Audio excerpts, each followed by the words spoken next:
The Detroit Lions, fresh off just a ridiculous win against the Texans, are getting even better news from their newest addition, Za'darius Smith, and it might not be exactly how you think it will. So here's what I want to know. Behind Za'darius Smith, who's going to be coming in, who has filled in the best for your money for Aiden Hutchinson? Is it El-Qadim Muhammad that you're feeling really good about? Do you feel like Josh Paschal has done a great job? Let's specifically talk about the Texans game. Levi Onwuzurike, Trevor Nowaski, like all these guys. Patrick O'Connor played 8 snaps in this last game. Let me know who you think is the player that has filled in the nicest in this time, in these multiple games, without Aiden Hutchinson before we got Za'Darius Smith, because we know he's going to be the guy. So later in this video, I'm going to get into some of the numbers. I'm going to talk about PFF grades. I'm going to talk about pressure rates. And I'm going to talk about snap counts with all these guys on the defensive line and talk about why Za'Darius Smith, from a pure numbers standpoint, is phenomenal. But it goes deeper than that. It goes deeper than that. If you look on Twitter here, this came from the Houston Stressins, which is hilarious to me. But here's the thing that I want to talk to you guys about. Like, hey, we're on Twitter. If you want to follow us, go for it. You can get all of our videos, all of our content there as well. And I am forever going to call it Twitter. But here's what happened. If you remember during the game, Chris actually talked about this. You saw Za'Darius Smith coaching up the defensive line. Just coaching them up. And he asked if it was a good thing or a bad thing. Like, it's a good thing. Well, here's what happened. In the first half, there was no pressure on the quarterback. There were no sacks. He was talking about this to the players, and this is what Tony Dungy said. We saw you doing some coaching over there. What were you saying? He simply reminded the defensive linemen, just listen to the protection. And there's all this stuff that's coming out about the Houston Texans offense and how it's not complicated and how they're doing the same thing and their protections are very simple. So he said, just listen to the protection so you know what's coming. And he said, we were able to get some pressure after that. I'm just so happy we got 4 sacks after making that call. We'll talk about some of the other things he said in this as well. But they were able to get 4 sacks after he simply told them, just listen to the protection. And sometimes that's what you need. You need a veteran, 32-year-old guy to come in and just say, hey, everybody relax. This is what you need to look for. This is what you need to listen for. It's a bunch of young guys. The game's getting a little too fast for him probably. And so he's just able to come over there and be like, relax. He also, in this same interview, talked about how he wanted to play against the Texans, that he had some serious FOMO, but he goes, this is why players love this organization. I wanted to play, but this was supposed to be a bye week for him, and Dan Campbell told him, nope, you're not playing. And guess what? Lions still got the victory. He was able to absolutely make an impact on this game by coaching on the sidelines.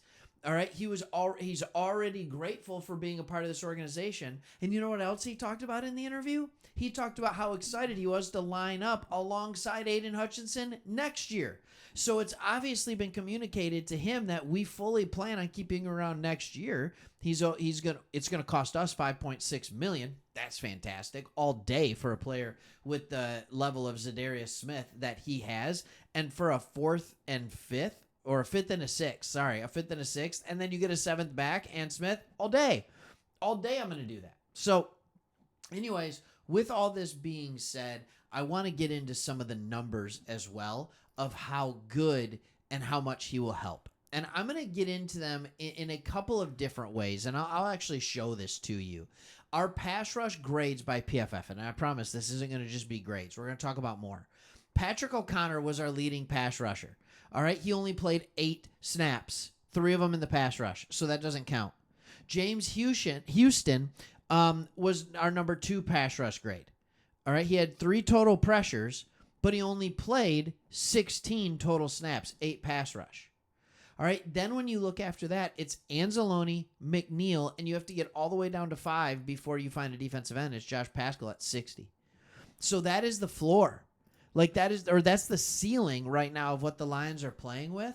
When you look at Za'Darius Smith, this year, he had the following grades above 60 of a pass rush. This year, while playing for a horrible Cleveland Browns team that is really struggling, it is 79.7, 75.9, 68.9, 68.1, 65.8, and 60.6, and 60.2. All these games. He has never, since his first 3 years in the league, 62 is his third year in the league with Baltimore, his lowest pass rush PFF grade since that time is this year at a 71.1. Behind that, after that at 75.2, 79.3. Then you go 84, 87, 86, 89. That year he played with Green Bay and got 16 sacks, 89 pass rush grade. And by the way, the pass rush grades do line up with the years he got the most sacks. All right, not just sacks, but also played well in other areas. Za'darius Smith will immediately come onto this team and be the best player on the defensive edge. On the edge, not on the defensive line necessarily. I'm not going to throw shade at McNeil or Reeder, but he's immediately going to get in there and make a huge difference. But it's more than that. Okay, there were 68 defensive snaps that this Detroit Lions played. I'm going to read off some of the players that are being counted on. Some of the players that are being counted on in his absence and how many snaps they played. All right. Aleem McNeil, 59. 59 of 68 snaps for a defensive tackle.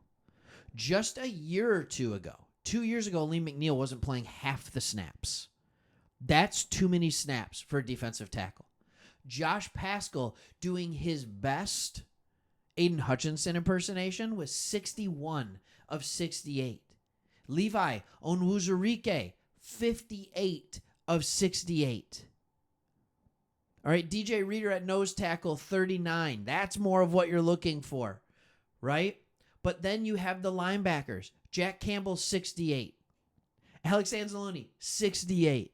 Right? Nowaski came in there and played 33. Here's what I'm telling you. A defensive line, when you're doing 59, 58, and 61 snaps on the defensive line, week in and week out, that is something you can't hold up to. When Za'Darius Smith comes in, instead of Al-Qadim Muhammad playing 14 snaps and James Houston playing 16 snaps, they might still get that, but Za'Darius Smith will be playing 45. And so what that does is it gives 5 or 6 less snaps to guys like Levi Onwuzurike, Josh Paschal. And so what you do is you save these guys because we don't have another bye week coming up. You allow them to recover and recruit faster for each game. You know, a game that this would kill us is coming up right before the Thanksgiving game. Like, you can't play 61 snaps and then 4 days later walk out there and expect to be going 100%. It just doesn't happen. We need to get our guys rest on the defensive line. Heaven forbid another injury happens. This allows the depth to continue to play at a better rate, and it allows guys like Al-Qadim Muhammad, who, by the way, isn't playing bad. But he's doing an admirable job for where he came from, which is just off the street, basically. All right, and I know it wasn't exactly that, but this is a guy that's been, a journeyman to an extent. He's gotten a lot of snaps in the past with Chicago and the Colts, right? He's gotten a lot of snaps, but never at an elite high level. And the older he gets, the more his athleticism goes away. So allow him to go back to that role. He's comfortable getting 500 snaps a year, 600 snaps a year, but allow him to be the backup. Don't have him be the main guy. And that's what this will allow to do. It'll allow him to be the backup, but then it will greatly reduce the amount of work that guys like Paschal have to do. And Levi Onwuzurike. And now Levi Onwuzurike and Aleem McNeil and DJ Reeder can play on the inside. And they don't have to mess around on the outside. Levi Onwuzurike, everything. I love what you're doing. I love your willingness to go to the outside. He's not an edge rusher. He can set the edge on the run, that's for sure. Holy cow. But he's not a pass rusher from the edge. Let him make and wreak havoc from the inside. That's what you want to see. The other thing, too, it allows us to be better with our blitz packages. One of the things that the Lions did so well is they would bring the blitz behind Hutch. So you had to put all this protection on Hutch, so basically you're getting a free runner in there. now we can run blitz packages instead of just sending a guy up the middle, which is predictable. You can blitz from behind Za'darius Smith because you're going to have to bring extra resources over there. It allows our defense to be more multiple.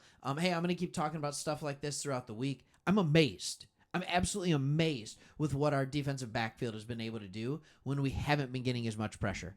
Our pressure rate went from like 75% with Aiden Hutchinson playing to 50%. That is a massive, massive drop-off. And so hopefully you can get back into that 55 to 60 range with Za'Darius Smith because that is a Super Bowl caliber defense, whereas otherwise we're just going to need to rely on turnovers. All right. Hope you enjoyed it. And I ended up talking a little bit longer. That's no big deal, right? I ended up talking a little bit longer. You know what? I'm going to keep talking. Why not? Let's talk about this secondary. Let's talk about them right now. I was absolutely amazed at what they were able to do. Like I'm not going to sugarcoat it.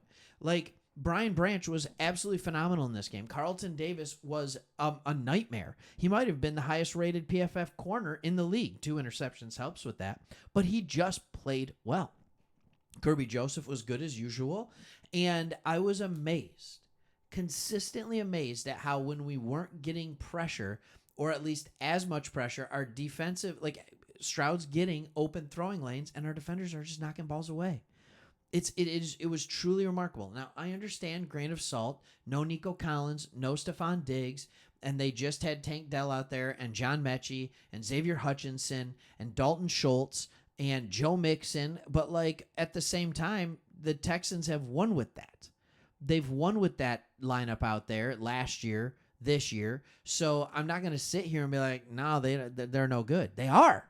There's a really good team with a really good quarterback, and the Detroit Lions were put in a tough position, but this game shows me exactly why we got Za'Darius Smith. Because the first half wouldn't be as ugly. I understand you had all the interceptions by Goff. I get it, right? But it would have slowed the bleeding in the first half, and then it still could come to a complete stop in the second. So really excited to get him on the field this week against the Jags. Nice little introductory session. Maybe Mac Jones is going to be their quarterback. We'll see. They couldn't move the ball at all in their game last week. So excited to see it. What do we got? Jags, Colts, Bears. We could have a really good record. Don't count your chickens before they hatch, people. Don't get too cocky on this, but still enjoy what is happening. This is the best team in the NFC, maybe in the NFL. All right, thanks for watching. See you in the next one.